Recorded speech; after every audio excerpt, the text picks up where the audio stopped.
ارسلان اور جادوئی خط۔ ارسلان ایک عام سا لڑکا تھا۔ اسکول میں سب سے پیچھے بیٹھتا، ہوم ورک بھول جاتا اور ہمیشہ کھڑکی سے باہر بادلوں کو دیکھتا رہتا۔ اس کی 11ویں سیزرہ والے دن رات کے 12 بجے کھڑکی پر ٹھک ٹھک ہوئی۔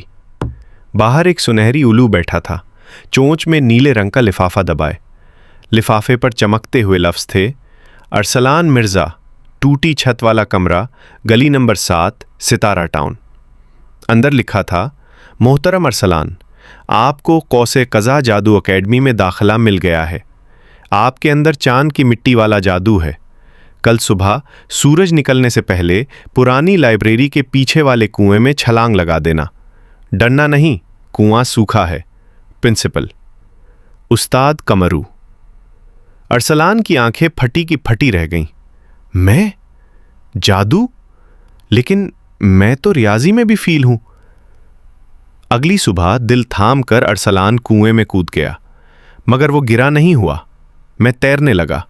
کنویں کی دیواریں غائب ہوئیں اور وہ ایک رنگ برنگے بازار میں جا گرا، جہاں جھاڑو خود بخود جھاڑو دے رہے تھے، کتابیں اڑ کر بچوں کا پیچھا کر رہی تھیں اور قہوہ خانے میں چائے کی پیالیاں شاعری سنا رہی تھیں۔ سامنے ایک پہاڑ جتنا بڑا دروازہ تھا۔ اس پر لکھا تھا: قوس قزح جادو اکیڈمی۔ دروازہ صرف تب کھلتا تھا جب کوئی اپنا سب سے بڑا ڈر بتا دے۔ ارسلان کے سامنے لڑکی بولی: مجھے اندھیرے سے ڈر لگتا ہے۔ دروازہ چر سے کھلا۔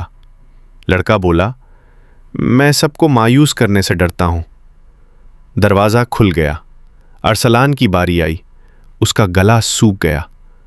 اس نے دھیرے سے کہا: مجھے یہ ڈر ہے کہ میں عام سا ہوں، میرے اندر کچھ خاص نہیں۔ دھماکہ! دروازہ روشنی بن کر پھٹ گیا۔ استاد قمرو، جن کی داڑھی میں ستارے اٹکے تھے، مسکرائے۔ جسے اپنے عام ہونے کا ڈر ہو، وہی سب سے خاص جادوگر بنتا ہے۔ پہلے ہی دن کلاس میں مصیبت ہو گئی۔ سایہ خور نام کا ایک قدیم جادو بھاگ کر اکیڈمی میں آ گیا۔ وہ بچوں کی ہنسی چرا کر اندھیرا پھیلا رہا تھا۔ بڑے جادوگر بھی اسے پکڑ نہ سکے۔ ارسلان کے ہاتھ کانپے۔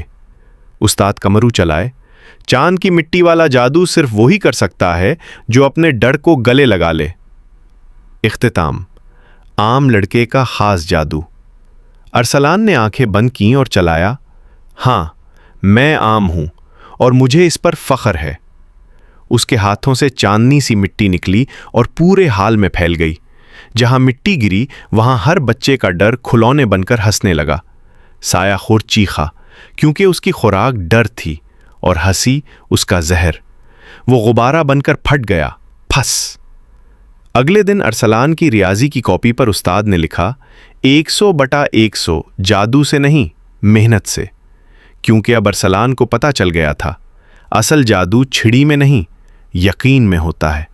اور ہاں، وہ سنہری الو اب ہر ہفتے ارسلان کے لیے امی کے ہاتھ کے پراٹھے لے کر آتا ہے، کیونکہ جادوگر کو بھی بھوک لگتی ہے نا۔